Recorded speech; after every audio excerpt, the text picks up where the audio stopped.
ಲೋಕಸಭಾ ಟಿಕೆಟ್ಗಾಗಿ ಜೆಡಿಎಸ್ನಲ್ಲಿ ಪೈಪೋಟಿ ಅನ್ನುವುದು ಹೆಚ್ಚಾಗಿದೆ. ಆದರೆ ಎಚ್.ಡಿ. ದೇವೇಗೌಡರ ಬಿಗ್ ಪ್ಲಾನೇ ಬೇರೆ ಇದೆ. ಸಕ್ಕರೆ ನಾಡು ಮಂಡ್ಯ ಗೆಲ್ಲುವುದಕ್ಕೆ ಜೆಡಿಎಸ್ ಬಿಗ್ ಪ್ಲಾನ್ ಅನ್ನೇ ಮಾಡಿಕೊಂಡಿದೆ. ಒಂದೇ ಕಲ್ಲಲ್ಲಿ ಎರಡು ಹಕ್ಕಿ ಹೊಡೆಯೋದಕ್ಕೆ ದೊಡ್ಡಗೌಡರು ತಮ್ಮದೇ ಆದಂತಹ ಸ್ಟ್ರಾಟಜಿಯನ್ನ ಮಾಡಿಕೊಂಡಿದ್ದಾರೆ.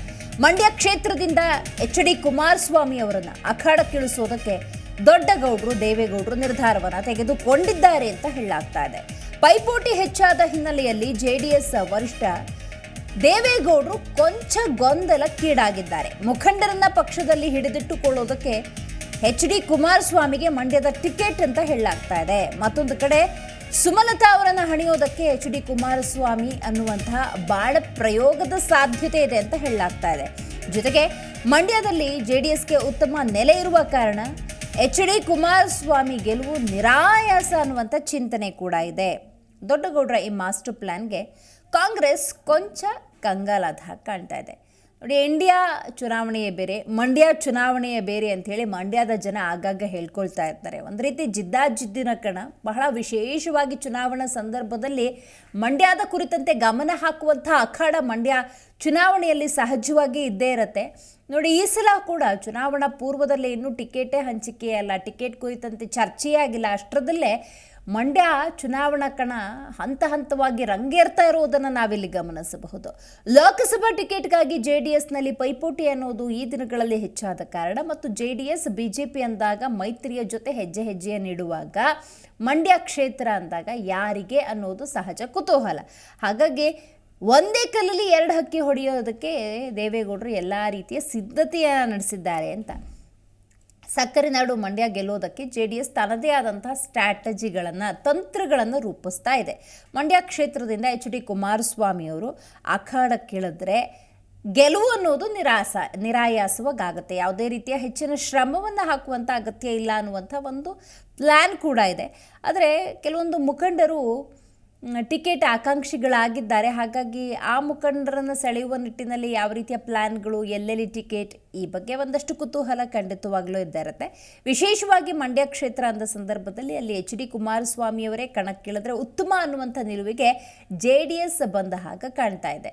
So ಇದೀಗಾಗಲೇ H D. ಕುಮಾರಸ್ವಾಮಿ ಅವರು ಮಾತನಾಡಿದರು. ಈಗ ಟಿಕೆಟ್ ಹಂಚಿಕೆ ಸಂಬಂಧ ದೆಹಲಿಗೂ ಕೂಡ ಭೇಟಿ ಕೊಡಬೇಕಾಗುತ್ತೆ ಅತಿ ಶೀಘ್ರದಲ್ಲಿ ಅನ್ನುವಂಥ ವಿಚಾರವನ್ನು ಕೂಡ ಹೇಳ್ತಾ ಇದ್ರು.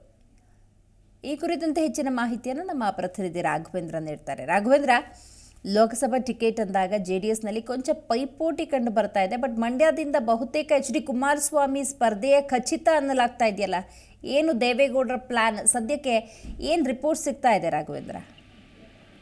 ಎಸ್ ಏನು ಲೋಕಸಭಾ ಚುನಾವಣೆಗೆ ನೀನು ದಿನಗಳು ಹತ್ತಿರ ಬರ್ತಾ ಇದೆ. ಈ ನಿಟ್ಟಿನಲ್ಲಿ ಕೂಡ ಈಗಾಗಲೇ ಕೂಡ ಬಿಜೆಪಿ ಹಾಗೂ ಜೆಡಿಎಸ್ ಎರಡೂ ಕೂಡ ರಾಜ್ಯದಲ್ಲಿ ಮೈತ್ರಿ ಮಾಡಿಕೊಂಡು ಲೋಕಸಭಾ ಚುನಾವಣೆ ಎದುರಿಸಲು ಹೊರಟಿರುವಂತದ್ದು. ಅದರಲ್ಲೂ ಕೂಡ ಈಗ ಜೆಡಿಎಸ್ಗೆ ಒಂದು ರೀತಿ ಹಳೆ ಮೈಸೂರು ಭಾಗ, ಒಂದು ರೀತಿ ತನ್ನ ಪ್ರಬಲ ಕ್ಷೇತ್ರ ಅಂತಾನೆ ಹೇಳಲಾಗ್ತಿದೆ, ಪ್ರಬಲ ಕ್ಷೇತ್ರಗಳು ಅಂತ ಹೇಳಲಾಗ್ತಿದೆ. ಹಾಗಾಗಿ ಏನು ಮೈಸೂರು, ಮಂಡ್ಯ, ಹಾಸನ, ತುಮಕೂರು ಈ ಕ್ಷೇತ್ರಗಳಲ್ಲಿ ಈಗಾಗಲೇ ಕೂಡ ಜೆಡಿಎಸ್ ನ ಟಿಕೆಟ್ ಅನ್ನ ಕೇಳಿದೆ ಅನ್ನೋ ಮಾಹಿತಿಗಳು ಲಭ್ಯ ಆಗಿದೆ. ಇದರ ಜೊತೆಗೂ ಕೂಡ ಮಂಡ್ಯ ಕ್ಷೇತ್ರದಲ್ಲಿ ಜೆಡಿಎಸ್ ಅನ್ನು ಮತ್ತಷ್ಟು ಬಲಗೊಳಿಸುವ ನಿಟ್ಟಿನಲ್ಲಿ, ಜೊತೆಗೆ ಮಂಡ್ಯ ಕ್ಷೇತ್ರದಲ್ಲಿ ಏನು ಜೆಡಿಎಸ್ ಟಿಕೆಟ್ಗೆ ಹೆದ್ದಿರುವಂತಹ ಒಂದು ಲಾಬಿ ನಡೀತಾ ಇದೆ. ಈಗ ಸ್ಥಳೀಯ ನಾಯಕರು ಪುಟ್ಟರಾಜು ಇರ್ಬೋದು, ಸುರೇಶ್ ಗೌಡ ಮತ್ತೆ ರವೀಂದ್ರ ಶ್ರೀಕಂಠ, ಇವರು 3 ಜನ ಜೊತೆ ಈಗಾಗಲೇ ಕೂಡ ಟಿಕೆಟ್ಗೆ ಪೈಪೋಟಿ ಹೆಚ್ಚಾಗ್ತಾ ಇದೆ. ಈ ನಿಟ್ಟಿನಲ್ಲಿ ಯಾರಿಗೆ ಟಿಕೆಟ್ ಕೊಟ್ಟರು ಕೂಡ ಅವರು ಪಕ್ಷವನ್ನ ಬಿಡ್ತಾರೆ ಅನ್ನೋ ಊಹಾಪೋಹಗಳು ಇದ್ದಿದೆ. ಈ ನಿಟ್ಟಿನಲ್ಲಿ ಇವೆಲ್ಲವನ್ನ ಶಮನ ಮಾಡ್ಲಿಕ್ಕೆ ಅಂತ ಹೇಳಿ ಈಗ ದೊಡ್ಡಗೌಡರು ಒಂದು ಮಹಾ ಪ್ಲಾನ್ ಅನ್ನ ಮಾಡಿದ್ದಾರೆ. ಈ ಮೂಲಕ ಎಲ್ಲೋ ಒಂದು ಕಡೆ ಮಂಡ್ಯ ಕ್ಷೇತ್ರವನ್ನ ಉಳಿಸಿಕೊಳ್ಬೇಕು ಮತ್ತೆ ಮಂಡ್ಯ ಕ್ಷೇತ್ರದಲ್ಲಿ ಮತ್ತೆ ತಮ್ಮ ಅಸ್ತಿತ್ವವನ್ನು ಸಾರಬೇಕು ಅಂತ ಹೇಳಿ ಈಗ ಜೆಡಿಎಸ್ ನ ವರಿಷ್ಠರಾದ ದೊಡ್ಡಗೌಡರು ಈಗ ಮಾಜಿ ಸಿಎಂ ಆದ ಕುಮಾರಸ್ವಾಮಿ ಅವರನ್ನ ಮಂಡ್ಯ ಕ್ಷೇತ್ರದಿಂದ ಕಣಕ್ಕಿಳಿಸಿ ಕಲ್ಲಿನಲ್ಲಿ 2 ಹಕ್ಕಿಯನ್ನು ಹೊಡೆಯುವಂತ ಪ್ಲಾನ್ ನ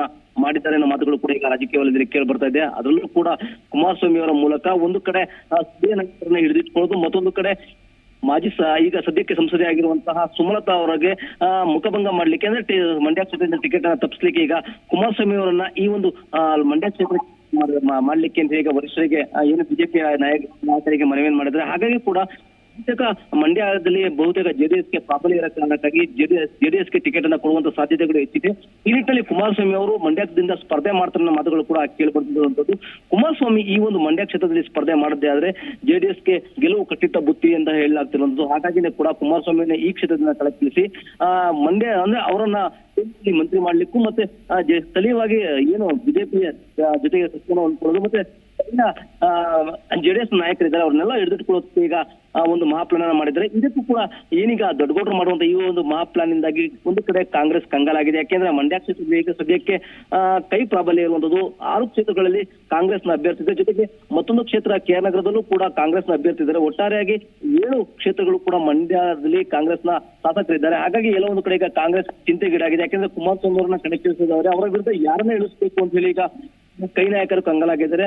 ಅವರು ಕೂಡ ಒಂದು ರೀತಿ ತಂತ್ರವನ್ನ ಹೊಣೆಗಾರಿಕೆಯನ್ನ ಮಾಡ್ತಾ ಇದ್ದಾರೆ. ಒಂದು ಕಡೆ ಮಾಜಿ ಸಂಸದೆಯಾಗಿದ್ದ ರಮ್ಯರನ್ನ ಕರೆತರಬೇಕು ಅಥವಾ ಹಾಲಿ ಈಗ ಸಂಸದೆ ಆಗಿರುವಂತಹ ಸುಮಲತಾ ಅವರು ಬಿಜೆಪಿ ಇದ್ರು ಕೂಡ ಅಕಸ್ಮಾತ್ ಬಿಜೆಪಿ ಟಿಕೆಟ್ ಕೈ ತಪ್ಪಿದ್ರೆ ಅವರನ್ನ ಕಾಂಗ್ರೆಸ್ ಸೆಳೆದು ಕುಮಾರಸ್ವಾಮಿ ಎದುರಾಗಿ ನಿಲ್ಲಿಸಬೇಕು ಅನ್ನೋ ಚಿಂತನೆಯಲ್ಲಿದೆ. ಈ ನಿಟ್ಟಿನಲ್ಲಿ 2 ಪ್ಲಾನ್ಗಳನ್ನ ಕೂಡ ಕಾಂಗ್ರೆಸ್ ಮಾಡ್ಕೊಳ್ಳುವ ಸಂಸ್ಥೆಯನ್ನ ಮಾಡ್ಕೊಳ್ತಿರುವಂತದ್ದು. ದಿವ್ಯಶ್ರೀ, ಥ್ಯಾಂಕ್ ಯು ರಾಘವೇಂದ್ರ ಮಾಹಿತಿಗಾಗಿ.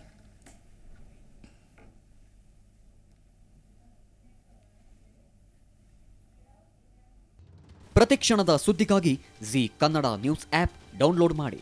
Live TV, latest updates, entertainment, lifestyle, technology ಸುದ್ದಿ ನಿಮ್ಮ ಅಂಗೈಯಲ್ಲಿ.